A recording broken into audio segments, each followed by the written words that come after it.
What is going on, guys? I've been absent from being online for some time. That time of year, having a break, that kind of thing. But it's a very important message I want to share with you about the other side of the festive season, the other side of silly season, the other side of eating and drinking and being merry. You may find this hard to believe.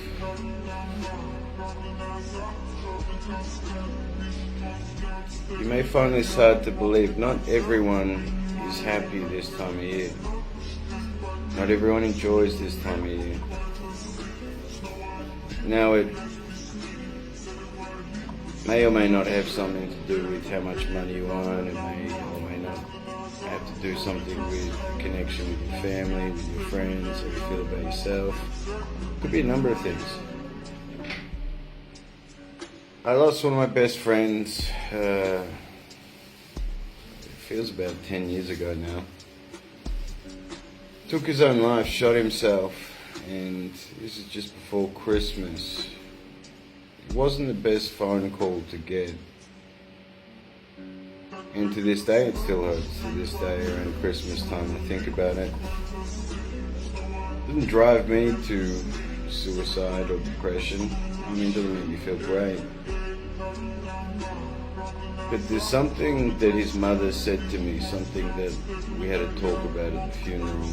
And I'd been struggling with mental health, thoughts of suicide for a long time myself.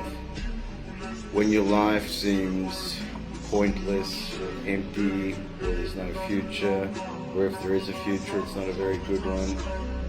Suicide or taking, I say taking the easy way out, but to stick one to the dome, boom. Like, if you ask me, that takes courage. I mean, point being, I know he's not the only man out there struggling. I know he's not the only person out there struggling. And my personal belief is suicide is a permanent solution to a temporary problem.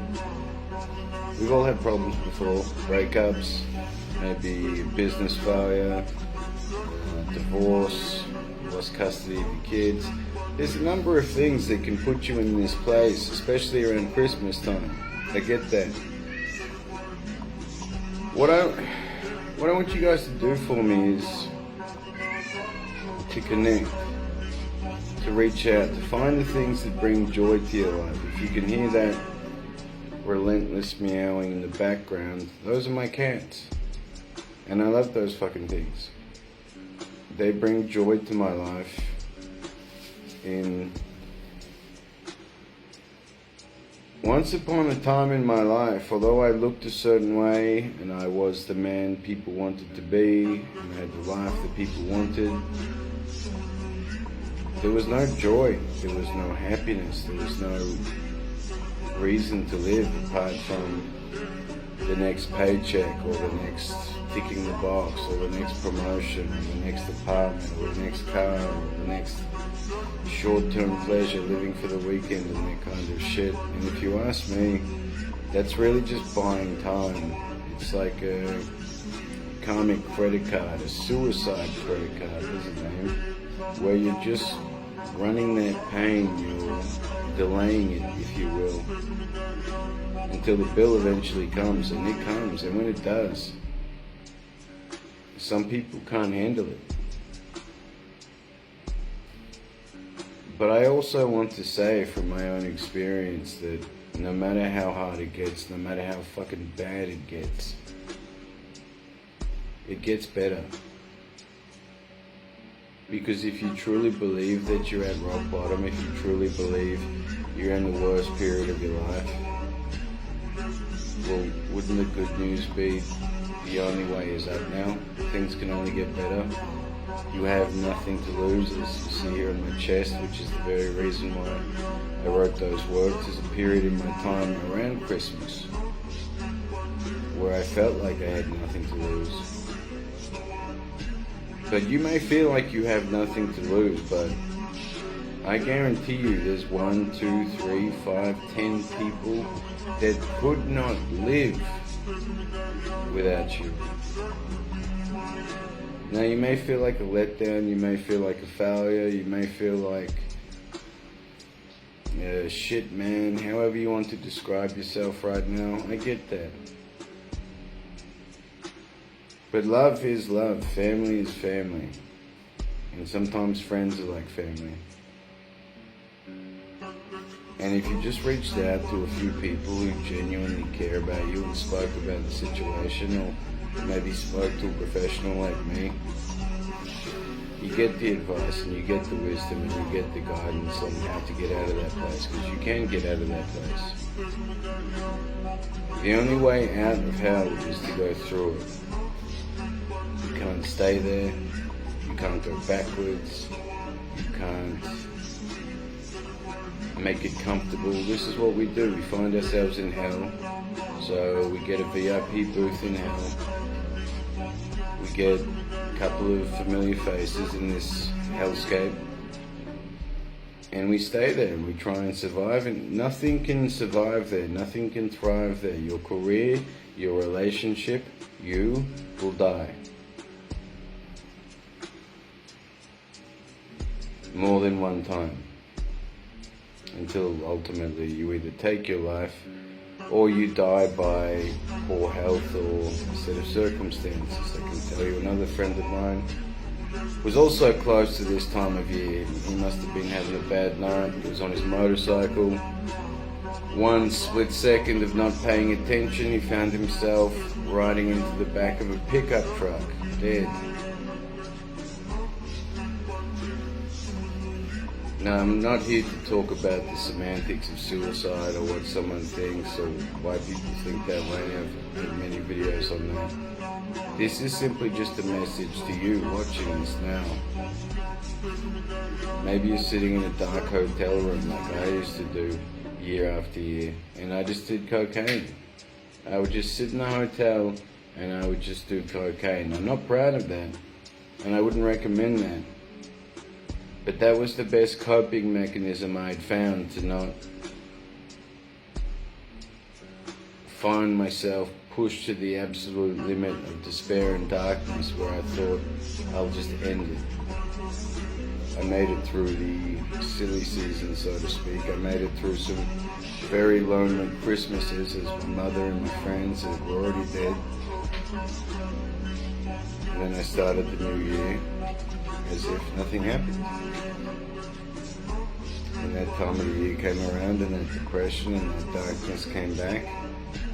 But I found myself being a street preacher. I found myself being Dan Fitz. I found myself being a leader of thousands of men who look up to me for advice, who look up to me for guidance. And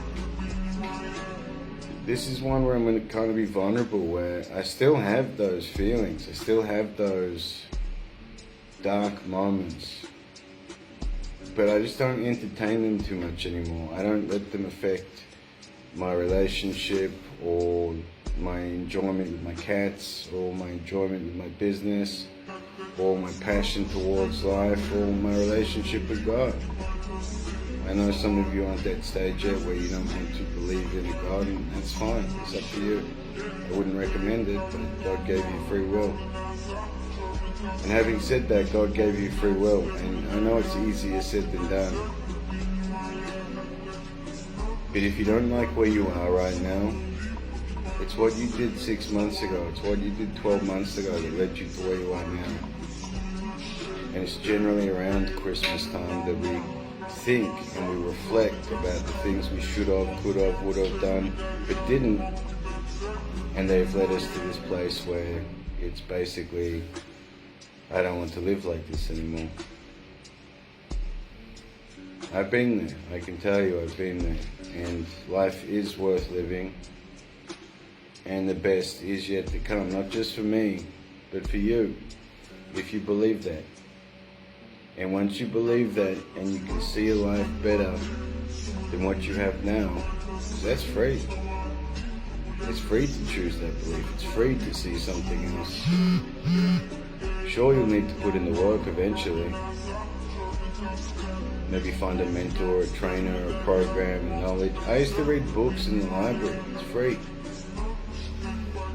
I read books in prison, and I realized if I had a problem with something and I found a book on it and I read what was in the book and I did what was in the book, that problem would be solved or improved. Pretty fucking crazy concept. Like, the information is out there. This is a public library with fucking books. You have instant access to infinite information and resources on any problem you could fucking imagine. But instead of doing that, you're looking at fucking TikTok videos and playing stupid games and betting on fucking horses, on money you say you don't have, and all kinds of shit that are leading you in the wrong direction. We do these things because it releases dopamine, it releases serotonin, the chemical that makes us feel good. It's like a fake happiness.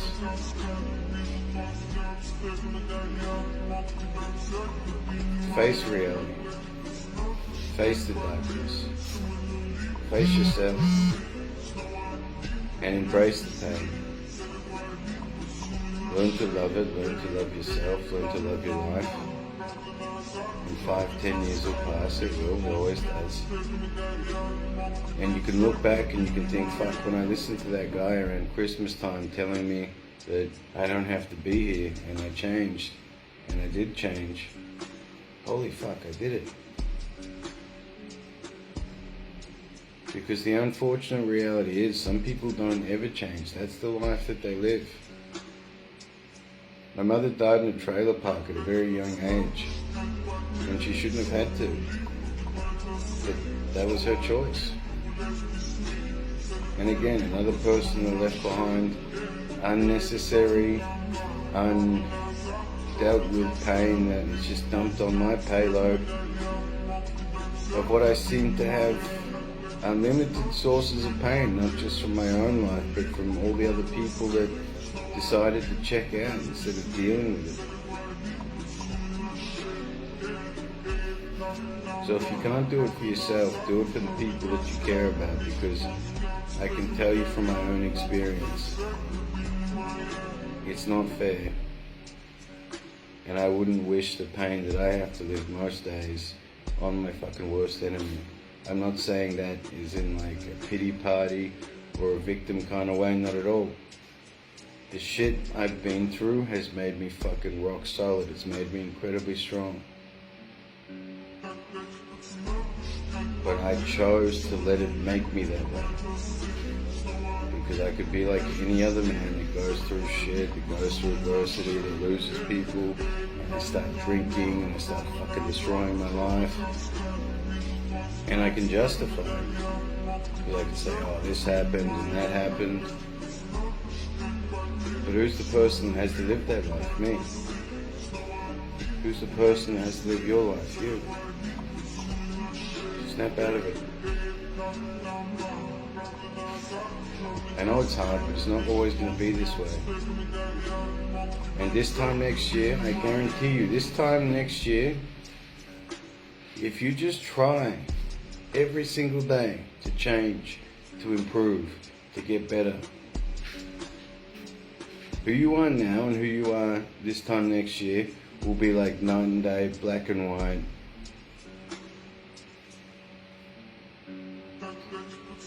And you'll never, ever, ever go back to the way you used to live. Once your mind is exposed to a certain idea, it can never go back.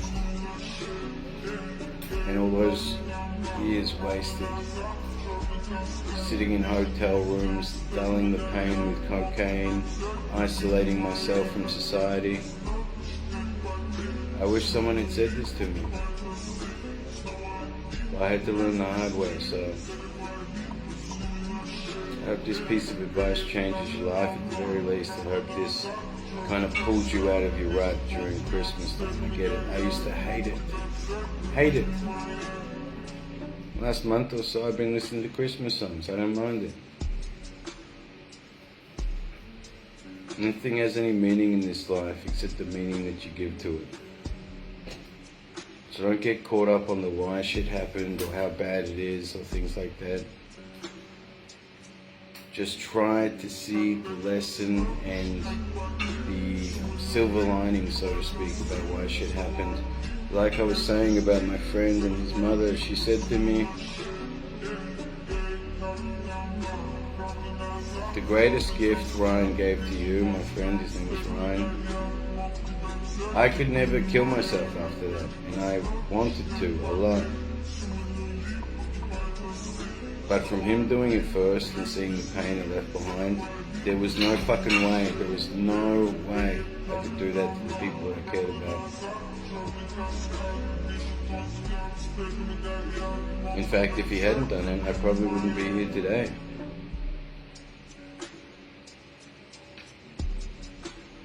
So you don't know what's going to happen in your life. You don't know why it happens. It's none of your spiritual business why things happen. It's what you choose to do about it every single day as a man.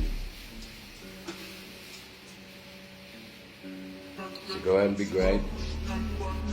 Go out and make the most of it. Go out and embrace pain, show God, show life, show the people that you want to prove wrong what you're made of. And you might surprise yourself.